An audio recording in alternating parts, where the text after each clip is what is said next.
Jésus a dit non à Kylian Mbappé. Récemment, j'ai vu une interview de Didier Deschamps, le sélectionneur de l'équipe de France, pour ceux qui ne connaissent pas ça. Et il a dit dans une interview que, je résume, je simplifie, mais que pour Kylian Mbappé, il y avait un statut un peu particulier et qu'il pouvait, comment dirais-je, ne pas faire certaines tâches que d'autres joueurs doivent faire. Notamment le fait de défendre, pour ceux qui connaissent le foot. Pourquoi ? Parce que c'est un gars particulier qui plante plein de buts. D'accord ? Donc pour lui et pour lui seul, certaines tâches, non, on accepte que ce soit pas fait. D'accord ? Comme le fait de défendre. Et en fait, dans ce texte-là, Jésus a fait littéralement une pépite. En fait, c'est le gars que tu as envie d'avoir dans ton équipe. C'est le gars que tu as envie d'avoir avec toi. Et Jésus qui sélectionne son équipe, qui appelle, qui pose un appel, qui pose une vocation, qui appelle les gens à venir avec lui. Jésus va dire non à une pépite type Kylian Mbappé. Parce qu'en fait, ce texte raconte l'histoire d'un homme que beaucoup de personnes, beaucoup d'entreprises, beaucoup d'amis, beaucoup de familles, beaucoup d'églises aimeraient avoir. Il est jeune, il est riche, il est moral, il est spirituellement intéressé. Un gars comme ça, tu veux l'avoir dans ton équipe. Ok ? Et pourtant, il repart plus loin que Jésus que quand il est arrivé. Parce qu'il y a une vérité, les amis. Et cette vérité, tu dois la comprendre, tu dois la saisir. En fait, on peut être proche de Jésus. Parce que ce gars-là est proche de Jésus. Il est proche du royaume de Dieu. Et pourtant, passer à côté de son appel. Et aujourd'hui, je viens avec un message qui est radical, qui est direct. Je ne veux pas que dans cette maison, que dans cette église, qu'aujourd'hui, toi qui écoutes peut-être également sur YouTube, tu puisses passer à côté du plan que Dieu a pour toi. Et en fait, la réalité, c'est qu'il y a une seule chose qui peut te faire manquer ton appel. Premièrement, l'illusion d'une vie réussie. Ça arrive à l'écran. Il est dit ceci qu'un homme accourut et se jeta devant Jésus. En fait, cet homme a presque tout. Okay? Il a la réussite, il a la moralité, il a la religion, okay? Il a le respect des autres, et pourtant il dit ceci, alors qu'il est riche, il fait partie de l'élite, il est positionné dans la société, la Bible dit qu'il court au pied de Jésus, il se met à genoux devant Jésus. Et en fait, dans la culture juive du 1er siècle, un notable, quelqu'un qui faisait partie de l'élite, ne court pas en public, jamais. Et encore moins se met à genoux devant quelqu'un. Ok? Et pourtant, ce gars-là va défier toutes les règles de la société. Pourquoi? Parce qu'il a vraiment envie de rencontrer Jésus. Écoute-moi bien, c'est pas qu'il a pas, en fait, il n'est pas dans le fake, il n'est pas dans le faux. Il veut vraiment rencontrer Jésus. Il est sincère, il est spirituellement en recherche, il est conscient. Et en fait, c'est quelque chose là, qui le pousse à aller au pied de Jésus, à se jeter au pied de Jésus. C'est qu'il lui manque quelque chose. Et pourtant, tu dis, mais il a tout. Non, non. À l'intérieur de lui, il y a quelque chose qui le presse et qui le pousse à aller au pied de Jésus. Il ressent un vide, il lui manque quelque chose. Et il va devant Jésus, il dit à Jésus, que dois-je faire pour hériter la vie éternelle? Que puis-je faire pour hériter la vie éternelle? Et donc tu dis, ok, ce qu'il demande à Jésus, c'est Seigneur, comment est-ce que je fais pour aller au ciel? Comment je peux faire pour juste être sauvé? Non, non, c'est beaucoup plus que ça. En fait, quand on parle de la vie éternelle, c'est pas juste la vie après la mort. C'est pas le ciel. La vie éternelle, en grec, le mot c'est le Zoé. Et ça ne parle pas juste de la vie après la mort. Ça nous parle d'une vie abondante. Ça nous parle d'une vie prévue par Dieu. Une vie divine. Une vie glorieuse. Dis Amen. Et en fait, tout va bien. Ce gars avait presque tout. Il avait la réussite. Il avait la morale. Il avait la religion. Et pourtant, il sent qu'il lui manque encore quelque chose. En fait, il lui manque le Zoé. Il lui manque une vie pleine. Une autre dimension de vie. Écoute-moi bien, je m'adresse à deux types de personnes dans ce lieu. Et les personnes ici, ce qu'il te faut, c'est plus que la morale. C'est plus que la morale religieuse. C'est plus que la religion de tes parents. C'est plus que de venir à l'église. C'est plus que peut-être, comment dirais-je, t'appeler chrétien de culture ou d'avoir mis sur tes réseaux sociaux chrétiens. D'accord? Il te faut plus que ça. Il te faut plus que la réussite professionnelle. Il te faut plus que suivre des règles religieuses ou sociales ou morales. Il te faut une autre dimension dans la vie spirituelle. Il te faut une relation avec Jésus. Il te faut cette communion avec le Seigneur. Mais je m'adresse aussi à d'autres personnes, à une deuxième catégorie de personnes. Il y a des personnes qui aiment Jésus, et vous êtes dans ce lieu, vous aimez Jésus, vous êtes chrétien, mais écoute-moi bien, la vérité, c'est que tu ne vis pas le Zoé. Tu ne vis pas cette vie pleine, tu ne vis pas la paix de Dieu, tu ne vis pas la vocation de Dieu. Il y a tellement de chrétiens qui sont dans l'église, mais en fait ils sont en dessous de ce que Dieu leur appelle à vivre, à faire. En fait, vous vivez une vie sous-cotée. Tu ne vis pas dans la dimension de Dieu, de la paix de Dieu pour ta vie. Et il y a quelque chose en toi, tu viens à l'église le dimanche, mais il y a quelque chose en toi qui dit Seigneur, il y a plus pour moi. Il y a une autre dimension.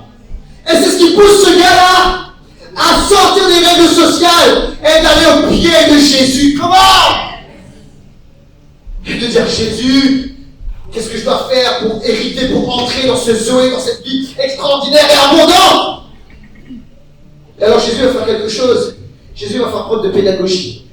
Jésus est le Seigneur, Sauveur, Dieu tout-puissant de l'univers. Mais Jésus également, il est connu là au 1er siècle pour être un rabbi, un enseignant. D'accord? On l'appelait Rabbi Jésus. Et en fait, Jésus va faire preuve d'une pédagogie rabbinique dans ce texte-là. Et en fait, il y a quelque chose d'étrange.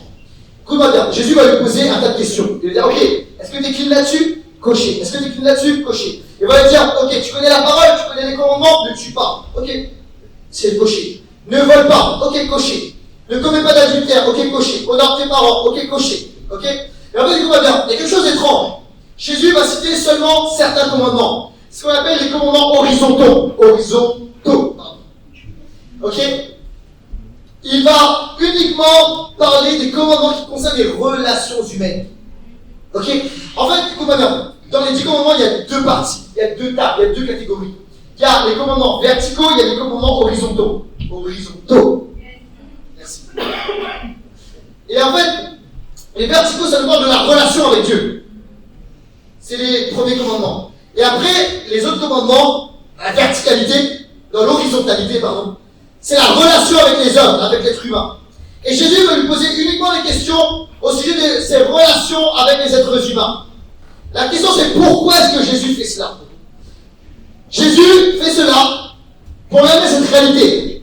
Ok, moralement avec les autres, dans ce qui est visible, je suis irréprochable. Le gars était irréprochable.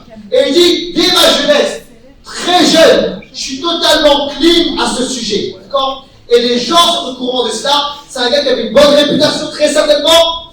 Mais en fait, Jésus va faire quelque chose. Il ne va pas rester juste dans les commandements relationnels. Jésus va révéler quelque chose de plus profond. Il va lui dire quelque chose. Une chose te manque. Quelqu'un là? Oui. Ok, tu es clean dans toutes tes relations. Il y a une chose qui te manque. Écoute-moi bien, une seule chose. Et c'est cette chose-là qui te bloque quand on appelle. C'est cette chose-là qui t'empêche d'entrer dans une dimension plus grande avec le Seigneur. Une dimension plus grande de vie avec Dieu. C'est ce qui t'empêche de rentrer dans ta vocation. Une seule chose. Et on va dans le deuxième point. Deuxièmement, le test d'Abraham. En fait, Jésus, toujours à la manière d'un rabbi, d'un enseignant, va être hyper radical. Et en fait, les enseignants juifs utilisaient ce qu'on appelle l'hyperbole. Okay? En fait, volontairement, ils grossissaient, ils soulignaient quelque chose, d'accord? Pour être extrêmement radical, pour faire ressortir quelque chose. J'ai une seule chose te demande. Voici ce que je te demande. Va, vends tout ce que tu as, donne-le aux pauvres, et viens, suis-moi. En fait, tu sais, quand tu lis ça, tu te là, il arrive avec un test financier. C'est ça qu'est en train de nous dire Laurent. Non. En fait, Jésus, ici, le problème, c'est pas vraiment la richesse. En fait, la richesse n'est pas un problème. Quelqu'un dans ce lieu? Des fois, dans l'église, on dit la richesse, c'est un problème. C'est faux, la richesse n'est pas un problème. Le problème, c'est quand la richesse nous possède. C'est pas un test financier. N'oubliez pas ce que j'ai dit. Jésus commence, il lui dit, ok, tous les commandements relationnels, t'es ok. Mais maintenant, je t'amène un autre test. Le test d'Abraham. Ou le test de l'adoration. Je t'amène dans le premier commandement. Tu n'auras pas d'autre Dieu devant ma face. C'est la raison pour laquelle il lui dit, va vendre tout ce que tu as. Parce que la vraie question que Jésus veut lui poser ici, c'est qui est ton Dieu? Voici la question, voici le point, voici le centre de cette conversation et de ce message. Et en fait, écoute-moi bien, à un moment ou à un autre, toi et moi, on aura affaire à ce test-là, où Jésus va nous demander qui est ton Dieu. Je ne te demande pas si tu viens à l'église, je ne te demande pas si tu lis la Bible, je ne te demande pas si tu es de culture chrétienne, je te demande en réalité, en vérité, qui est ton Dieu? Qui tient ton cœur? Qui tient ton âme? Qui tient tes émotions? Qu'est-ce qui te fait vibrer? Qu'est-ce qui te fait lever le matin? Qui est réellement ton Dieu? Je ne te parle pas de ce que les gens disent de toi. Je ne te parle pas de l'extérieur. Je ne te parle pas de la superficialité. Je te parle de ce qu'il y a enraciné à l'intérieur de toi. Et en fait, dans l'église occidentale, c'est exactement la problématique. En fait, dans l'église en Occident, il y a un esprit de consommation. Dans l'église, il y a un esprit de consommation. On vient à l'église pour notre bonheur. On vient à l'église pour notre contentement. On vient à l'église pour, oh, est-ce que la louange va me plaire? Est-ce que la prédication va me plaire? Est-ce que ça va servir mon futur ministère? Est-ce que l'église va être un tremplin pour moi?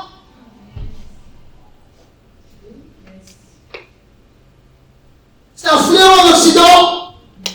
Et le problème, c'est que Dieu nous appelle et nous amène dans cette réalité. Qui est ton Dieu? Et il nous pose cette question.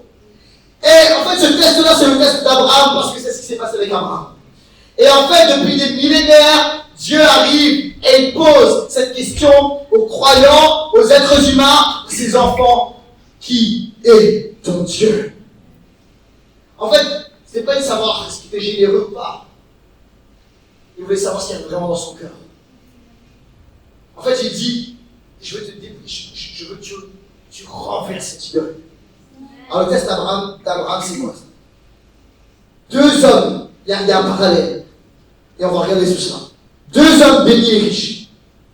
Le jeune homme riche, et donc riche, moralement droit, respecté, d'accord, il cherche la vie éternelle, la vie abondante. Et Abraham, dans la Bible, est présenté comme un homme extrêmement riche. Il est dit ceci dans Genèse, chapitre 13, verset 2. Abraham était très riche en troupeaux, en argent et en or. Les deux hommes donc commencent dans une position similaire, avec la bénédiction matérielle, avec un statut social, avec une faveur visible. Ok? Et regardez ceci, c'est très important de dire ça. En fait, les deux étaient véritablement bénis par Dieu. Vous savez que, en fait, le jeune homme riche, il est dit qu'il était riche, il avait des possessions, etc. Et en fait, dans la Bible, cela est un symbole de la bénédiction de Dieu. En fait, écoute-moi bien, ce que le jeune homme riche avait reçu venait de Dieu. Quelqu'un est là ou pas? C'est pas démoniaque, ça venait réellement de Dieu, c'est très important de le dire. Ok? Notez bien ça parce que on va revenir là-dessus tout à l'heure. Ok? Donc les deux hommes riches, bénis. On continue. Deuxièmement, les deux reçoivent un appel radical. Dieu dit à Abraham, quitte ton pays, ta patrie, la maison de ton père. Dieu dit au jeune homme, va vends tout ce que tu as, et lui dit aussi, viens, j'aime ça, suis-moi. Il dit, suis-moi. Ok? Troisièmement, la notion biblique du test. Dans la Bible, Dieu teste souvent les bénédictions qu'il nous donne. J'ai dit quoi? On a dit les bénédictions, la bénédiction du jeune homme riche venait réellement de Dieu. Ok? Le problème c'est quoi? C'est que parfois la bénédiction peut devenir un piège. Même ce que Dieu te donne peut devenir un piège. Et en fait, il y a des moments dans ta vie, Dieu va arriver, c'est comme dans un carrefour où il va y avoir une réalité de test spirituel. Et Dieu va tester les bénédictions qu'il nous donne. Dieu a testé Abraham avec Isaac. Et le jeune homme riche va vivre une épreuve similaire, mais par rapport à son attachement à ses richesses et à ses biens. Écoute-moi bien. En fait, ce que Dieu veut, c'est que ton cœur ne soit pas attaché à la bénédiction, mais au Dieu qui bénit. Amen.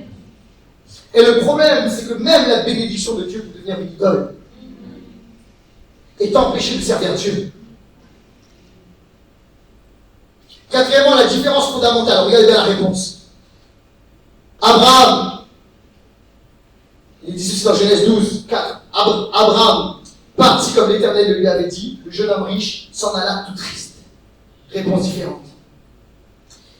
Cinquièmement, le vrai héritage. Le jeune homme demande comment hériter de la vie éternelle. Très intéressant. Il dit comment hériter de la vie éternelle. Et même il dit ceci, que dois-je faire pour hériter la vie éternelle? Il y a un problème dans cette question, les amis.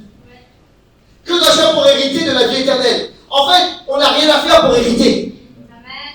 Quelqu'un est dans ce lieu ou pas?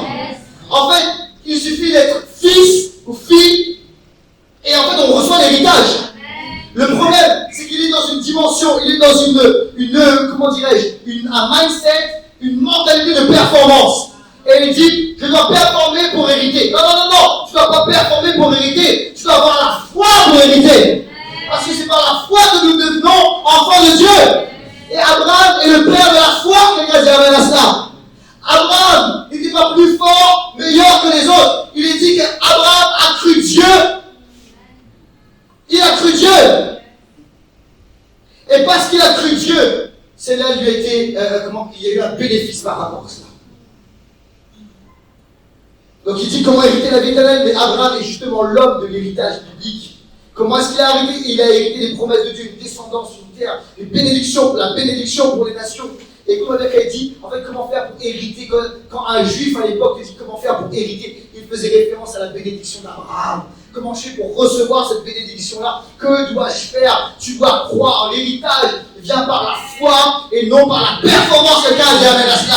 Et à un moment, Dieu va venir tester ta foi. En qui est-ce que tu crois? Est-ce que tu mets tes richesses? Est-ce que tu mets la foi dans tes richesses, dans ton statut, dans ce que tu aimes? Ou est-ce que tu vas renverser cela et mettre la foi en moi? Il y a des personnes ici. Le problème qui t'empêche d'avancer avec Dieu, c'est que tu as plus mis la confiance dans les choses humaines qu'en Dieu lui-même. C'est ce qui t'empêche d'aller plus loin. Et même, c'est des bonnes choses parfois que Dieu nous donne.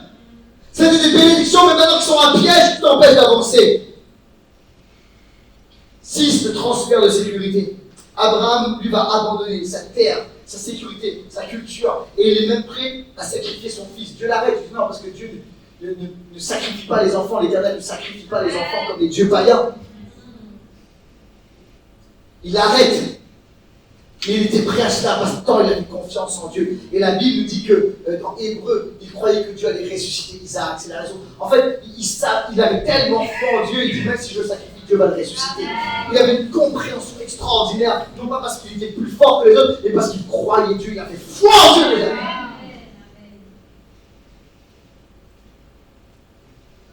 Et en fait, ce qu'il fait, c'est un transfert de sécurité. Où est ta sécurité aujourd'hui? Et Dieu nous amène dans le test d'Abraham la foi dans le Dieu qui bénit avant la bénédiction de Dieu. Dieu va nous demander ça. De déposer sur l'autel nos idoles, notre sécurité. Et des gens là, il y a des choses qui t'empêchent d'avancer. Avec Dieu, de te donner pleinement à Dieu. Peut-être que c'est cette fille, ce gars, tu sais que tu dois arrêter cette relation.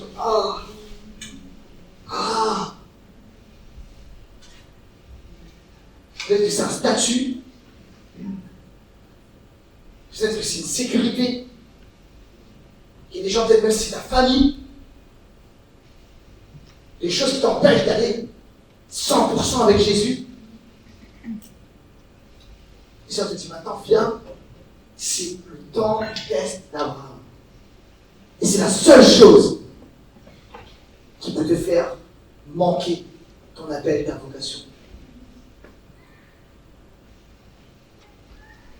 Jésus est hyper radical. Les amis, c'est le temps d'être radical. C'est le temps d'arrêter de faire semblant. C'est le temps d'être à fond pour Dieu. En fait, écoutez-moi, on est dans les derniers temps des temps de la fin.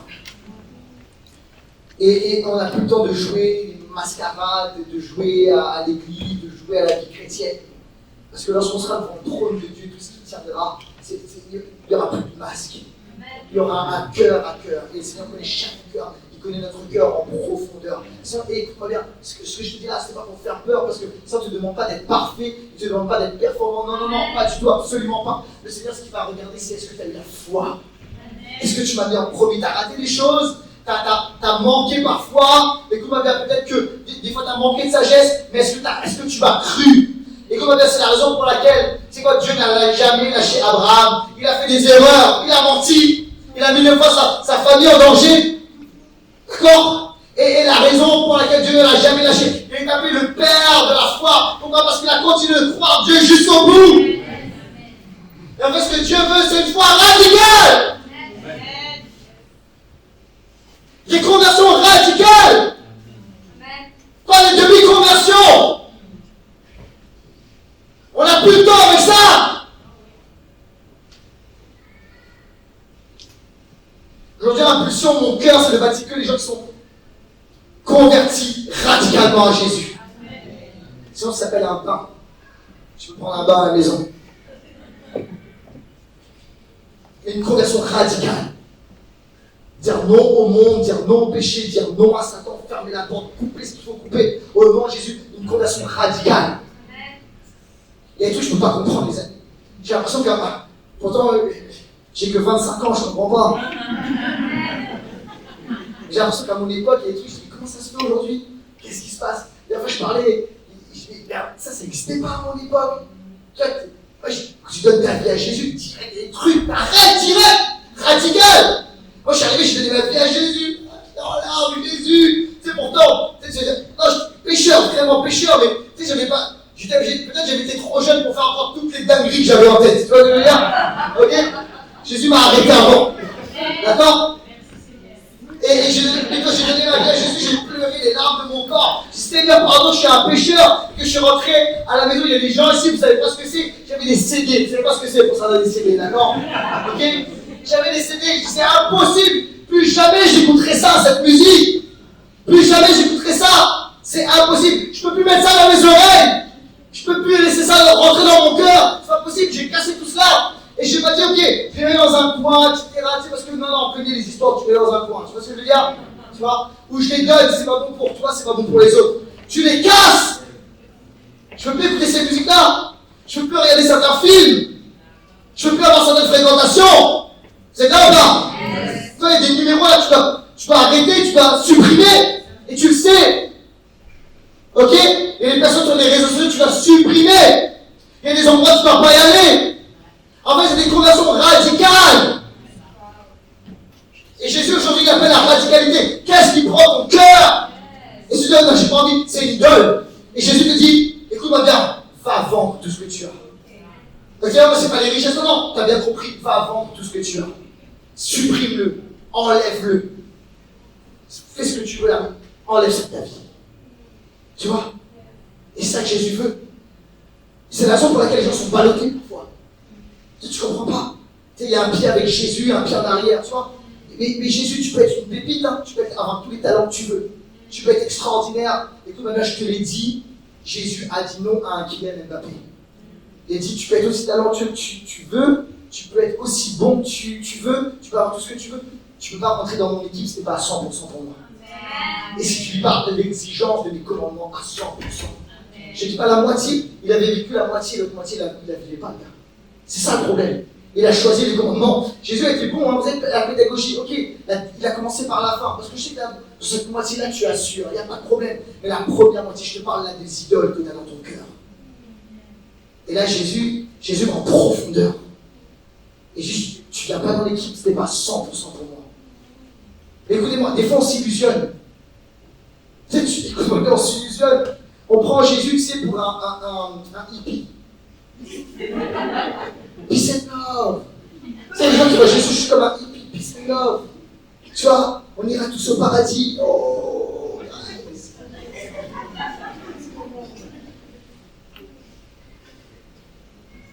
Si Jésus a dit non à ce gars-là, en fait, il était pas mal. Il a même couru au pied de Jésus. Je dis, mais ce gars-là, il est bien tranquille, il rentre. Tu vois, même tu vois, il rentre même couloir VIP. Jésus dit non. Jésus était radical. Et en fait, les amis, on ne doit pas s'illusionner. On ne doit pas croire qu'au ciel, on va arriver. On a vécu à moitié pour Jésus. Mais en fait, il y avait un autre Dieu qui prenait toute la place. Et Jésus va te dire, viens. Dans le royaume, quand je dis le ciel, c'est le royaume de Dieu, d'accord? Parce que notre place pas sur la terre, vous comprenez ça? Ok? Jésus va me dire, viens dans ma présence. Non, il va pas dire. Jésus va être radical. La vie, comment dire, en fait, le test d'Abraham, c'est notre vie. Cette vie-là, pour l'instant, la vie qu'on est en train de vivre, cette première vie, c'est le test d'Abraham. Et si on dit, ok, fais le ménage, maintenant, fais le ménage. Enlève ce que tu dois enlever, va vendre ce que tu dois. Ok, va vendre cela, va le donner aux pauvres. Ok? Viens, suis-moi. Troisièmement, le moment de vérité. Jésus lui dit, viens, suis-moi. Le gars a raté quelque chose. Est-ce que tu connais son prénom, ce gars-là? Non, c'est pas le connaît. Non. Cherchez, hein. Pendant ce temps-là, que l'équipe de louange revienne sur les strates. Pour de vrai. Non, c'est pas moi, c'est vrai. Transition. Ok, écoute-moi bien. Le jeune homme riche, tu peux chercher. Ok, va chercher dans tout ce que tu veux, dans toutes tes bibles, toutes tes traductions, tout ce que tu veux. Le jeune homme riche, tu connais pas son prénom. En fait, écoute-moi bien, il est appelé le jeune homme riche, point. Tu connais pas son prénom. Le jeune homme riche, tu vois. En fait, c'est une étiquette. En fait, et je vais te dire quelque chose. Normalement, on aurait dû connaître son prénom. Tu vois ou pas? On aurait dû connaître son prénom, mais on ne connaît pas son prénom. C'est pourquoi? En fait, on aurait dû connaître son prénom parce que Jésus lui a dit, viens, suis-moi.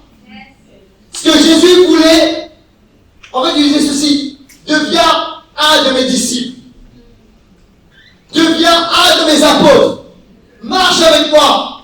Et en fait, on ne connaît pas son prénom. On connaît juste cette histoire triste d'un gars qui est parti avec tristesse. Le jeune homme riche. Et en fait, normalement, tu vois, ça commence avec. Ça devrait être une super histoire. Tu vois pas? Normalement, un film qui commence comme ça, le jeune homme riche, là, ça finit bien. En fait, ça finit mal.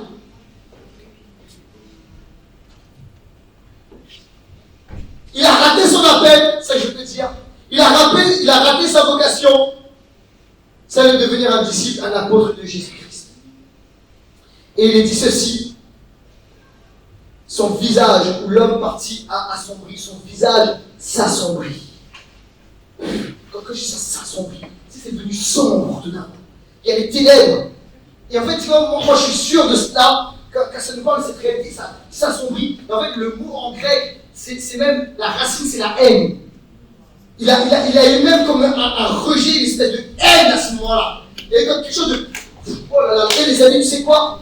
Il y a des moments là, j'ai vu ça tout d'un coup, ça m'est arrivé par moment, tu sais, de voir, d'être avec des gens tout d'un coup, ça va être grand s'ouvrir. Et puis là, il y a Jésus, il y a le nom de Jésus, ils sont dans la présence de Jésus, dans la présence de Saint-Esprit, et tout d'un coup, le visage s'assombrit, et il y a un sentiment de haine tout d'un coup qui surgit. Et en fait, écoute-moi bien, et ça c'est, tu peux ne pas croire, mais je suis assez persuadé que ce gars-là, en fait, il y avait une réalité spirituelle en lui. C'était pas juste quelque chose qui était matériel, il y avait une réalité spirituelle, et Jésus même la nomme à par ailleurs, il l'appelle Mammon.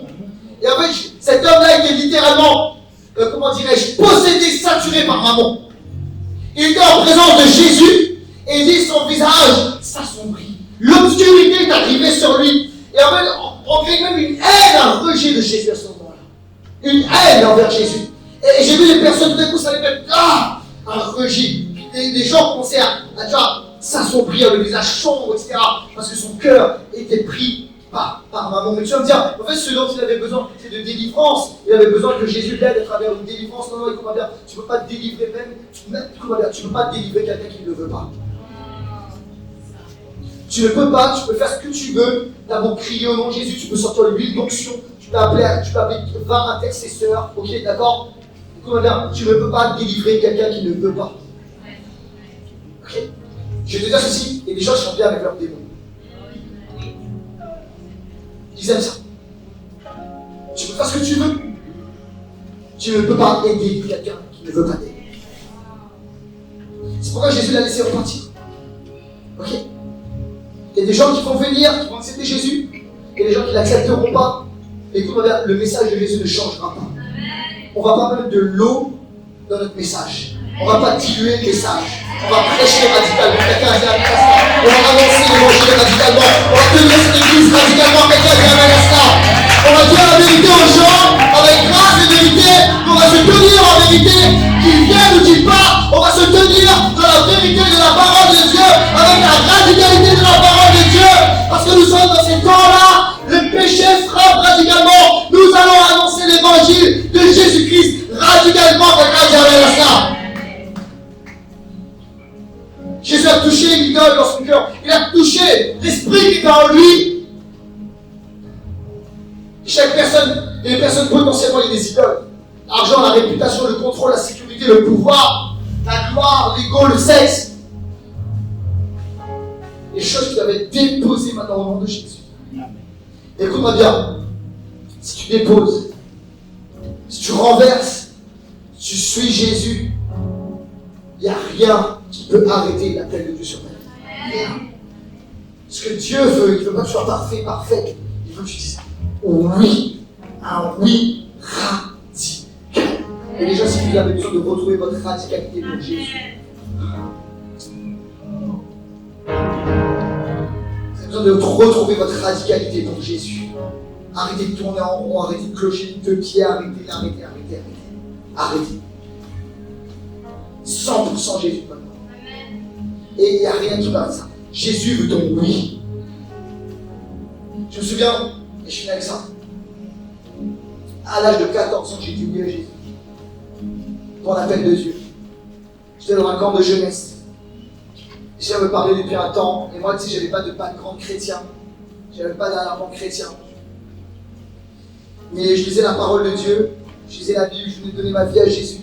Et j'ouvrais la Bible et je pleurais sur des versets bibliques. Sur l'appel de Dieu par rapport à l'appel de Dieu. Et je ne comprenais pas. Et je disais, Seigneur, est-ce que tu m'appelles à devenir? Je ne sais même pas.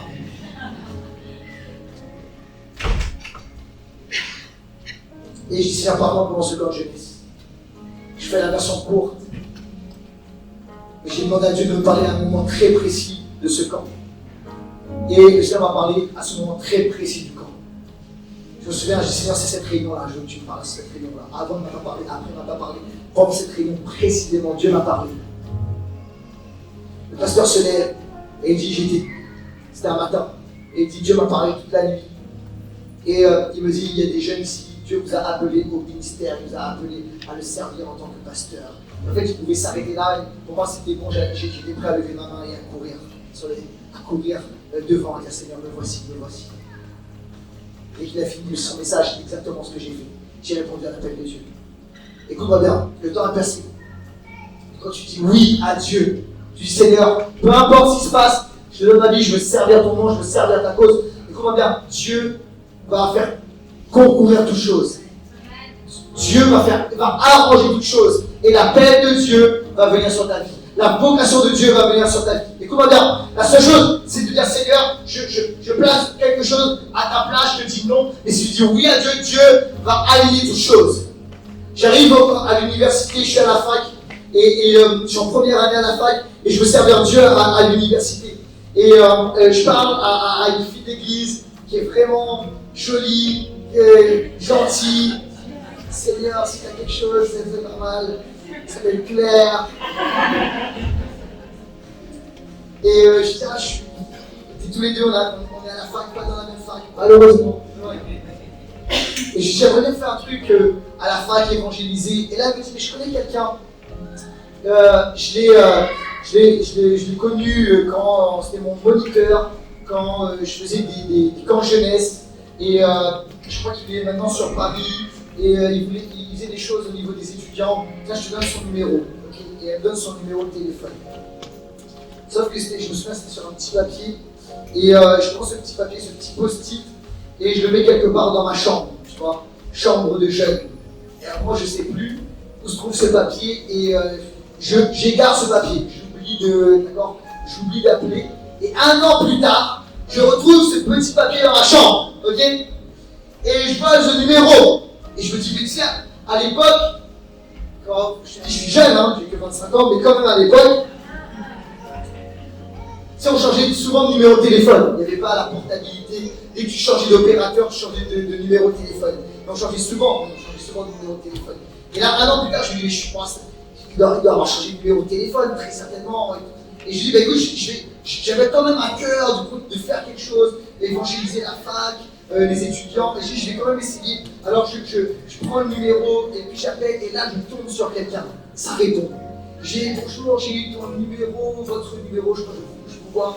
J'ai votre numéro par Claire, et j'aimerais faire, je suis à la fac de Créteil, et j'aimerais faire quelque chose avec les étudiants à Créteil. Et il me dit, bah écoute, ça tombe super bien, parce que là, je viens tout juste de revenir des États-Unis. Pendant 1 an, il fallait 1 an, ok, j'étais aux États-Unis pour faire une fac biblique, et là, je suis tout juste de retour, et en fait, j'ai 2 projets. J'implante une église à Créteil.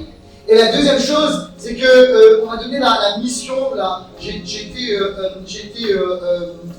commissionné par ma dénomination pour évangéliser les étudiants et créer un mouvement en région parisienne auprès des étudiants. Et en fait, moi je suis à Créteil, là je suis basé à Créteil, et je veux commencer quelque chose à la fac de Créteil. J'ai dit, écoute, c'est extraordinaire, 1 an avant. Et en fait, sur le numéro, il y avait écrit Yvan. C'était Yvan Carluer. Le pasteur des Maltais aujourd'hui. Et en fait, c'est comme ça qu'on a connecté, on a commencé à faire de l'évangélisation ensemble, on a commencé à prêcher, on a commencé à œuvrer. Et en fait, c'était véritablement une porte ouverte pour le ministère. À ce moment-là, j'ai commencé à prêcher, on a commencé l'œuvre avec les étudiants, on a organisé des rassemblements avec les étudiants. À l'époque, maintenant ça s'appelle EPM, d'accord, Paris Métropole. Avant on appelait ça Église de la Roquette. On a organisé des conférences d'étudiants à l'Église de la Roquette. On a fait toutes sortes de trucs, on a amené les étudiants en camp de jeunes avec des rassemblements de tout apprendre, on a prêché l'évangile, etc. Écoutez-moi bien, j'aimerais te dire si mon point est le suivant, c'est que lorsque tu as dit oui à Dieu, et comment dire, il n'y a rien qui peut arrêter l'appel et la vocation de Dieu sur ta vie. Rien ne peut arrêter cela. La seule chose que tu dois faire, c'est de rendre disponible et dire Seigneur avec foi, oui, oui,